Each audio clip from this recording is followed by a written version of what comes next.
الرجيم بسم الله الرحمن الرحيم وقالوا لن يدخل الجنة إلا من كان هودا أو نصارى تلك أمانيهم قل هاتوا برهانكم إن كنتم صادقين بلى من أسلم وجهه لله وهو محسن فله أجره عند ربه ولا خوف عليهم ولا هم يحزنون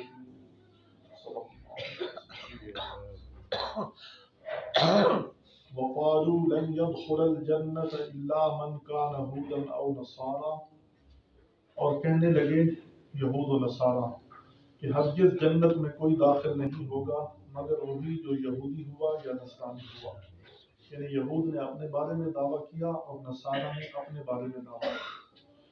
اللہ فرما رہے ہیں کہ کا امانیہم، یہ ان کی خواہشات اور آرزویں ہیں۔ قل ہاتوا برہانکم ان کنتم صادقین، تو آپ فرما دیجیے لاؤ اپنی دلائل اگر تم سچے ہو۔ بلا من اسلم وجهه للہ وهو محسن، آگے اللہ جنت میں جانے کا ایک ضابطہ بیان فرما ہے، کیوں نہیں جس نے اپنے آپ کو اللہ کے سپرد کر دیا، وهو محسن، اور وہ نیک کام کرنے والا ہوا، فله اجره عند ربه، تو اس کا ثواب ہے اس کے رب کے پاس، ولا خوف علیہم ولا هم يحزنون، اور نہ خوف ہوگا ان پر اور نہ وہ غمگین ہوں گے۔ سبحان اللہ۔ وقالوا لن يدخل الجنة إلا من كان هودا أو نصارى، یہود اور نصارہ، یہود یہ موسیٰ علیہ السلام کے پیروکاروں کو کہا جاتا ہے جو دعویٰ کرتے ہیں کہ ہم موسیٰ علیہ السلام کے امتی ہیں، اور نصارہ یہ عیسیٰ علیہ السلام کے پیروکاروں کو کہا جاتا ہے جو یہ دعویٰ کرتے ہیں کہ ہم عیسیٰ علیہ السلام کے پیروکار ہیں۔ اب یہود یہ جو ہے نا کہتے تھے کہ ہم ہی جنت میں جائیں گے، اور نصارہ یہ کہتے تھے ہم ہی جنت میں جائیں گے، یعنی انہوں نے نسل کی بنیاد پر کہ ہم نسلی طور پر یہودی ہیں اس لیے ہم جنتی ہیں، اور نصارہ نے کہا کہ ہم نسلی طور پر نصرانی ہیں، عیسیٰ علیہ السلام کے پیروکار ہیں اس لیے ہم جنت میں جائیں گے۔ تو گویا کہ انہوں نے نسل کی بنیاد پر یہ نام رکھ دیے کہ ہم نسلی طور پر یہودی یا نصرانی ہیں اس لیے جنت میں داخل ہوں گے۔ تو اللہ کے ہاں یہ ضابطہ نہیں ہے، اللہ تعالیٰ کسی کی نسل کو نہیں دیکھتا، بلکہ اللہ تعالیٰ نے آگے ضابطہ بیان فرمایا بلا من اسلم وجہہ۔ اب یہود جو ہے یہ تورات کو صحیح ماننے والے نہیں، اگر یہود تورات کو صحیح طور پر مانتے تو تورات کے اندر ہمارے آخری نبی محمد رسول اللہ صلی اللہ علیہ وسلم کے اوصاف، آپ صلی اللہ علیہ وسلم جو ہے نا چہرہ مبارک، آپ صلی اللہ علیہ وسلم کی ذات کے متعلق تورات نے بڑی کھل کر بحث کی ہے۔ تو اگر یہ تورات کو صحیح طور پر ماننے والے ہوتے تو نبی آخر الزمان صلی اللہ علیہ وسلم پر ضرور ایمان لاتے۔ اور اسی طرح نصارہ یہ اگر یہ انجیل کو صحیح طور پر ماننے والے ہوتے، یہ انجیل کے پیروکار ہیں، یہ کہتے ہیں کہ ہم عیسیٰ علیہ السلام کی امتی ہیں، تو انجیل کے اندر بھی حضرت محمد صلی اللہ علیہ وسلم کے اوصاف حمیدہ بیان کیے گئے ہیں، تو ان اوصاف کو دیکھ کر یہ ایمان لاتے۔ لیکن یہود اپنے گھمنڈ میں رہے، حسد کی وجہ سے مسلمان نہیں ہوئے، حسد من عند انفسہم، اور نصارہ جہالت کی وجہ سے مسلمان نہیں ہوئے، اور نصارہ نے تو پھر اپنے عقیدے اور زیادہ خراب کیے، عیسیٰ علیہ السلام کو خدا کہنا شروع کر دیا، ان اللہ ثالث ثلاثہ، کہنے لگے کہ اللہ تین ہے، تین میں سے ایک عیسیٰ علیہ السلام ہے، انہوں نے اپنے عقیدے اور خراب کر لیے۔ تو اسی طرح اب مسلمان بھی یہ کہنے لگ گئے ہیں کہ ہم مسلمان ہیں نسلی طور پر اس لیے ہم جنت میں جائیں گے۔ نسلی طور پر جس کا جو ہے نا نسلی طور پر مسلمان ہے، ہمارے آبا و اجداد مسلمان تھے، ہم بھی مسلمان ہیں، تو ہمارا یہ اسلام جو ہے نا نجات کے لیے کافی ہے۔ مسلمان بھی یہ دعویٰ کر رہے ہیں، ہم رجسٹر کے اندر مسلمان ہیں، پیدائشی طور پر جو سرٹیفکیٹ ہے برتھ سرٹیفکیٹ اس کے اندر بھی مسلمان لکھا جاتا ہے، اور اسی طرح نکاح نامے پر بھی ہمیں مسلمان لکھا جاتا ہے، کاغذات کے اندر ہمیں مسلم لکھا جاتا ہے، جو بھی کوئی فارم ہو اس پہ ہم مسلم پر ٹک کرتے ہیں کہ ہم مسلم ہیں۔ تو یہ کاغذی کارروائی میں یہ نجات کے لیے کافی نہیں ہے، یہ کاغذی کارروائی نجات کے لیے کافی نہیں ہے۔ جیسے یہود و نصارہ دعویٰ کر رہے ہیں اسی طرح مسلمان بھی اسی دعوے میں آگے ہیں، چاہے عمل کچھ بھی ہو۔ تو بہرحال بات اللہ یہود و نصارہ کی کر رہے ہیں، آگے اسلام کا ضابطہ بیان کیا، فرمایا تلک امانیہم، یہ یہود و نصارہ کی آرزویں ہیں، یہ ان کی خواہشات ہیں۔ قل ہاتوا برہانکم ان کنتم صادقین، آپ فرما دیجئے کہ تم اپنی دلائل لے کر آؤ اگر تم سچے ہو کہ جنت کے ہم ہی مستحق ہیں. ان کا یہ دعویٰ ہے نا کہ جنت صرف ہماری ہے، ہم ہی جنت میں جائیں گے. اگر آپ کے پاس کوئی سند ہے کہ اللہ نے تورات کے اندر یہ لکھ دیا ہو یا انجیل کے اندر یہ لکھ دیا ہو کہ تم ہی جنت میں جاؤ گے اور جنت کا کوئی مستحق نہیں، اگر آپ کے پاس کوئی سند ہے تو لے کر آؤ. ان کے پاس ایسی کوئی سند نہیں. آگے اللہ ضابطہ بیان فرما رہے ہیں بلا من اسلم وجهه لله وهو محسن فله اجره عند ربه. ضابطہ یہ ہے کامیاب ہونے کے لیے کہ جس نے اپنے آپ کو اللہ کے سپرد کر دیا. وجہ کا معنی ہوتا ہے چہرہ، جس نے اپنے چہرے کو اللہ کے سپرد کر دیا. تو یہاں چہرہ کا لفظ بول کر پوری ذات مراد دی ہے. کل شیء ہالک الا وجہ. قرآن حکیم کہتے ہیں ہر چیز تباہ ہونے والی ہے سوائے اللہ کی ذات کے. تو یہاں بھی وجہ سے مراد ذات ہے، اور اس مقام پر بلا من اسلم وجہ، یہاں بھی وجہ سے مراد ذات ہے کہ جس نے اپنی ذات کو اللہ کے سپرد کر دیا. ذات کے اندر انسان کے دو پہلو ہیں، ایک ہے انسان کا ظاہر اور ایک ہے انسان کا باطن. اندرونی کا ظاہر اور باطن، یعنی ظاہری طور پر اور باطنی طور پر اپنے آپ کو اللہ کے سپرد کر دیا. ظاہری طور پر بھی مسلمان ہے، اسلام، اور باطنی طور پر ایمان والا ہے. باطنی طور پر اس کے اندر ایمان ہے، اور ایمان ایسا ہے کہ دل کے اندر شرک کا کوئی شعبہ نہیں ہے. اگر دل کے اندر شرک کا کوئی شعبہ ہوا یا خدا نہ کرے نفاق کا کوئی شعبہ ہوا تو پھر جو ہے اس نے اپنے آپ کو اندرونی طور پر اللہ کے سپرد نہیں کیا. تو بلا من اسلم وجہہ یعنی اپنی ذات کو اللہ کے سپرد کر دیا. تو ذات میں سب سے پہلے انسان کی اندرونی کیفیات ہیں. دل میں کامل ایمان ہو، شرک کا شعبہ نہ ہو، دل کے اندر کامل ایمان کے جذبے ہوں، نفاق کا شعبہ نہ ہو، تو پھر جو ہے نا فرمایا کہ اس کا کام بنے گا. آگے ایک اور شرط بھی ہے. پہلی شرط اسلم وجہہ، اپنے ذات کو اللہ کے سپرد کر دیا، کیونکہ حدیث پاک کے اندر آتا ہے ان اللہ لا ينظر الى صورکم والوانکم ولکن ينظر الى قلوبکم واعمالکم. اللہ تعالیٰ تمہارے چہرے اور تمہارے رنگ کو نہیں دیکھتے بلکہ تمہارے قلوب اور تمہارے اعمال کو دیکھتے ہیں. تمہارے دلوں کے اندر کیا ہے، دل کے اندر ایمان ہے یا خدا ہے، دل کے اندر جو ہے کفر ہے یا نفاق ہے. تو دلی کیفیت میں بھی اپنے آپ کو اللہ کے سپرد کرنا ہے. اور ظاہری اعمال میں بھی وہو محسن. محسن کا معنی ہے عمل کرنے والا، نیک کرنے. ویسے اس کا معنی ہے احسان. احسان یعنی بھلائی کرنے والا، اور یہاں معنی کیا ہے نیکی کرنے والا. یعنی دلی طور پر بھی اپنے آپ کو اللہ کے سپرد کر دے اور ظاہری طور پر بھی اپنے آپ کو اللہ کے سپرد کر دے.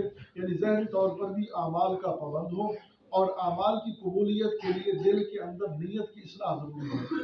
اعمال کی قبولیت کے لیے نیت کی اصلاح ضروری ہے. کوئی عمل بھی کیا جائے اس سے پہلے نیت کی اصلاح کرنی چاہیے کہ میں جو عمل کر رہا ہوں وہ کس لیے کر رہا ہوں. انما الاعمال بالنیات. فرمایا عمل کی قبولیت کا مدار نیت پر ہے. اگر نیت درست ہوئی تو عمل مقبول ہوگا، اگر نیت درست نہیں ہے تو پھر عمل جو ہے نا وہ اگر کسی کو دکھلانے کے لیے کیا ہے، ریا کے لیے کیا ہے، تو یہ بھی شرک کی ایک قسم ہے. نیت کچھ اور ہے عمل کرنے کی. تو پھر مثلا کوئی آدمی جو تلاوت کرتا ہے کہ مجھے لوگ قاری صاحب کہیں، مجھے لوگ جو ہے نا بڑا اچھا قاری کہیں، تو نیت بدل گئی، اب عمل جو ہے نا بیکار ہو گیا. اسی طرح کوئی بندہ جہاد کرتا ہے کہ لوگ مجھے مجاہد کہیں، تو اب وہ جہاد کی نیت نہیں کر رہا بلکہ وہ مجاہد کہلانے کے لیے جہاد کر رہا ہے. اسی طرح کوئی آدمی جو ہے نا کوئی نیکی کا کام کرتا ہے کہ لوگ مجھے سخی کہیں، میں جو ہے نا اللہ کے نام میں خرچ کر رہا ہوں، لوگ مجھے سخی کہیں. نیت بدل گئی تو عمل کا جو صلہ ہے، عمل کا جو ثمر ہے وہ بھی بدل گیا. تو فرمایا سب سے پہلے نیت کی اصلاح ضروری ہے، اور دوسرے نمبر پر اعمال کی درستی ضروری ہے. وہو محسن. اور عمل بھی اللہ کی بارگاہ میں وہ مقبول ہوگا جو عمل آپ صلی اللہ علیہ وسلم اور آپ کے اصحاب کی طرف پر ہوگا.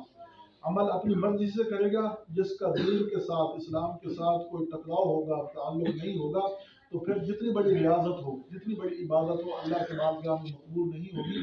اللہ تعالیٰ فرماتے ہیں هل اتاک حدیث الغاشیہ وجوہ یومئذ خاشیہ.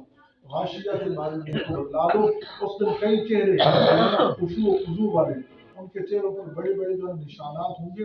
عاملۃ ناصبہ، بڑے عمل کرنے والے، ناصبہ تھکے ہوئے، محنت کر کر کے تھکے ہوئے تھے، لیکن کیا انجام ہوگا؟ تصلیٰ نارا حامیہ، دہکتی ہوئی آگ میں داخل ہو جائیں گے. محنتیں تو بڑی کی، ریاضتیں تو بڑی کی، لیکن اپنی مرضی سے. وہ عمل رسول اللہ صلی اللہ علیہ وسلم کی سنت کے خلاف ہوا، وہ عمل صحابہ اکرام کے طرز کے خلاف ہوا، تو لہذا ایسا عمل اللہ کی بارگاہ میں مقبول نہیں ہوگا. تصلیٰ نارا حامیہ، ایسے عمل کرنے والے دہکتی ہوئی آگ میں داخل ہو جائیں گے.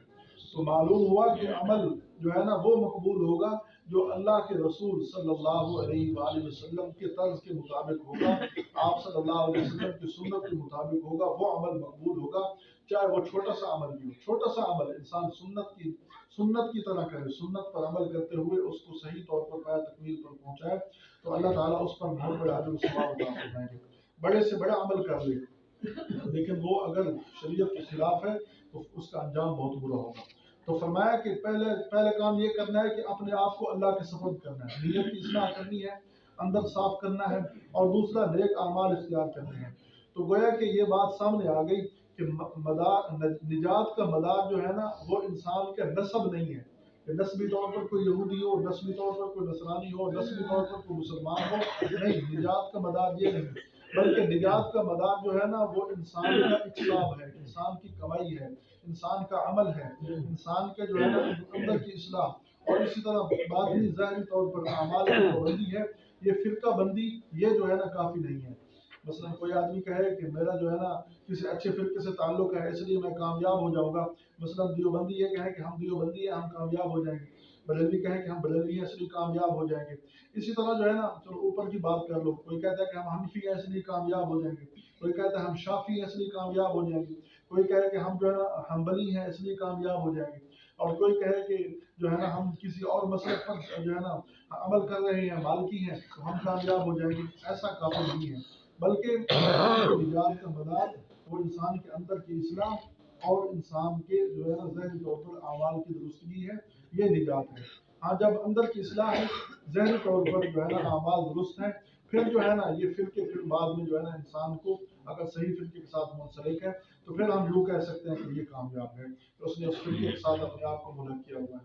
اسی طرح مقصد ہے کہ لوگ جو ہے نا حنبلی وہ اور اسی طرح مالکی، اسی طرح حنفی، شافی، یہ ایک دوسرے پر اعتراض کرتے ہیں، تو اس طرح جو ہے نا اعتراض کا حق ختم ہو جاتا ہے، کیونکہ سب کا مدار نجات وہ انسان کے اندر کی اصلاح اور ذہنی اعمال کی درستگی ہے۔ تو اندر کی اصلاح ہو جائے، ذہنی اعمال درست ہو جائے، چاہے وہ کسی مسلک سے بھی تعلق رکھتا ہو، حنبلی ہو، مالکی ہو، حنفی ہو، شافی ہو، کسی مسلک سے بھی تعلق رکھتا ہو، اندر کی اصلاح ہے اور ذہنی اعمال درست ہیں، سنت کے مطابق ہیں، تو فرمایا یہ نجات ہے۔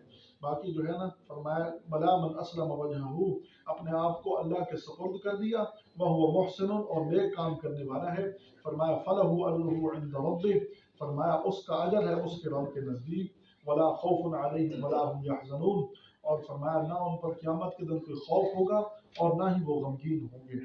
تو مقصد جو ایک ہے اگرچہ اس نے رستے الگ اختیار کیے، مقصد اللہ کی رضا ہے کہ میں اللہ تک پہنچ جاؤں، چاہے اس نے حنفیوں والا رستہ اختیار کیا، چاہے اس نے حنبلیوں والا رستہ اختیار کیا، چاہے مالکیوں والا رستہ اختیار کیا۔ اسی طرح آگے جو ہے نا جو اہل اللہ کے صوفیاء کے مختلف جو ہے نا شعبے ہیں، کوئی چشتیہ ہے، کوئی قادریہ ہے، کوئی سہروردی ہے، کوئی نقشبندی ہے، اب سب نے طریقہ ایک اختیار کیا ہوا ہے کہ ہم اللہ تک پہنچ جائیں۔ اب ان کے اعمال درست ہیں، اندر کی اصلاح ہے، فرمایا ان پر نہ قیامت کے دن خوف ہوگا اور نہ ہی جو ہے نا ان پر قیامت کے دن کوئی غم ہوگا۔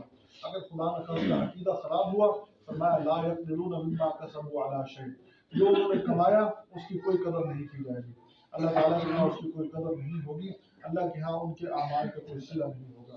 تو گویا کہ خلاصہ یہ سامنے آیا کہ یہود و نصارہ کا یہ دعویٰ باطل ہے کہ ہمارا نسلی یہودی نصرانی ہونا یہ نجات کے لیے کافی ہے، یہ دعویٰ باطل ہے، بلکہ اللہ نے جو ضابطہ بیان کر دیا اس ضابطے کے مطابق جو بھی آئے گا، چاہے وہ نسلی یہودی ہے یا نسلی طور پر نصرانی ہے یا نسلی طور پر مسلمان ہے، جس نے اپنے آپ کو اللہ کے سپرد کر دیا اور نیک کام کرنے لگ گیا، تو پھر جو ہے نا اندر کی اصلاح بھی ہو گئی، ایمان بھی کامل کر لیا، اعمال صالح اختیار کر لیے، تو اللہ فرما رہے ہیں نہ ان پر کوئی خوف ہوگا نہ وہ قیامت کے دن غمگین ہوں گے۔